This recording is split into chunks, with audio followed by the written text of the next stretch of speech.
नमस्कार दोस्तों, आपका हमारे YouTube चैनल भक्ति ज्ञान त्योहार में स्वागत है। आज मैं आपको अगहन मास की कहानी सुनाने जा रही हूँ। किसी नगर में एक राजा राज करते थे। वो राजा बहुत ही कंजूस थे। उनके दरवाजे पर कोई भी आए, किसी को वो दान नहीं देते थे। राजा हमेशा यही सोचते थे कि अगर मैंने एक मुट्ठी अनाज दान दे दिया तो धीरे धीरे मेरा सारा अनाज नष्ट हो जाएगा। फिर मेरे बच्चों का क्या होगा और फिर उनके बच्चों का क्या होगा। एक दिन की बात है, राजा ने अपने एक मंत्री से पूछा कि तुम बताओ, मेरे पास कितना धन है, मेरे धन से मेरी कितनी पीढ़ियां खा लेंगी। मंत्री कुछ देर तक सोचता रहा, फिर राजा से कहा, महाराज, आपके पास इतना धन है कि आपकी आने वाली 7 पीढ़ी बैठकर खाएंगी, तब खत्म होगा। आपकी 7 पीढ़ियों की कोई परेशानी नहीं होगी। तब राजा सोचते हैं कि हम इतने कंजूस हैं, फिर भी एक दिन मेरा धन नष्ट हो जाएगा। मेरी 7 पीढ़ी से आगे की पीढ़ी क्या खाएगी, अब क्या होगा।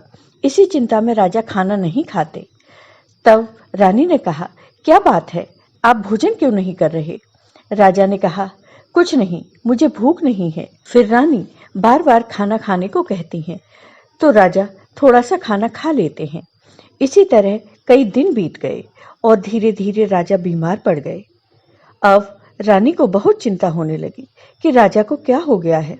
एक दिन की बात है, राजा के दरबार में एक संत महात्मा आए। तो रानी बाहर निकलकर आई और संत से कहा, बाबा, मेरे पति तो किसी को दान नहीं देते, लेकिन अभी वो सो रहे हैं, इसलिए मैं आपको अन्नदान देती हूँ। फिर रानी ने संत महात्मा को अन्नदान दिया और कहा, बाबा, मेरे पति 1 महीने से बीमार हैं, पता नहीं उन्हें किस बात की चिंता है। बाबा ने कहा, अपने पति को बाहर बुलाओ। राजा बाहर आए तो बाबा ने कहा, राजन, आपको क्या हुआ है। तब राजा ने बताया कि मेरे एक मंत्री ने कहा है कि तुम्हारी 7 पीढ़ी तो बैठकर खा लेंगी, तो ये बताओ बाबा, मेरी 8वीं पीढ़ी क्या खाएगी, मुझे यही चिंता है। तब बाबा ने कहा कि जंगल में एक बूढ़ी माई रहती हैं, वह बूढ़ी माँ प्रतिदिन भीख मांगकर खाती हैं। आप उनके पास जाओ और अनाज लेते जाना, तुम्हारी समस्या का हल वह कर देंगी। राजा सोचते हैं, वह मेरी समस्या का हल कर देंगी, लगता है वह मुझे धन देंगी। राजा ने एक बोरा अनाज ले लिया और जंगल में गए। जंगल में जाकर वो उस बूढ़ी माँ से मिले। राजा रानी ने कहा, माई, हम आपके लिए अनाज लाए हैं, आप रख लीजिए। बूढ़ी माँ बोली, बेटा, मैं तो रोज मांगकर लाती हूँ और खाती हूँ। रानी बोली, माई, तो कल खा लेना। बूढ़ी माँ ने कहा, कल का कल देखा जाएगा, मैं आज अन्न मांग लाई हूँ, मैं इतने अनाज को कहाँ रखूंगी, आप अपना अनाज ले जाइए। राजा को अब समझ में आ गया कि ये बूढ़ी माँ रोज भीख मांगती हैं, कितनी दुखी हैं, फिर भी इन्हें कल की चिंता नहीं है। एक हम हैं जो ये सोचकर परेशान रहते हैं कि 8वीं पीढ़ी क्या खाएगी। जैसे हम कमा रहे हैं, वैसे हमारा लड़का कमाएगा, वैसे ही उसका लड़का कमाएगा, उसके पास भी धन होगा। फिर राजा ने सोचा कि अब से मैं भी दान करूंगा और अपना धन धर्म कर्म में लगाऊंगा। ऐसा सोचकर राजा अपने महल में वापस चले गए और वापस आकर राजा ने बहुत बड़े यज्ञ का आयोजन किया। कई साधु संत को आमंत्रित किया। राजा ने उन बूढ़ी माँ को भी बुलाया। बूढ़ी माँ आई।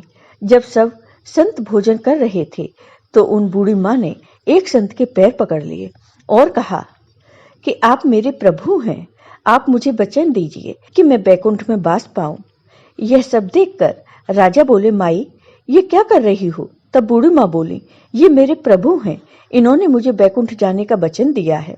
राजा ने कहा, बैकुंठ क्या है। तब बूढ़ी माँ ने कहा, जो लोग दान पुण्य करते हैं, पूजा पाठ करते हैं, भजन कीर्तन करते हैं, उन्हें बैकुंठ प्राप्त होता है। ऐसे लोग मरने के बाद भी सुख भोगते हैं और जो पापी होते हैं उन्हें नरक में दुख भोगना पड़ता है।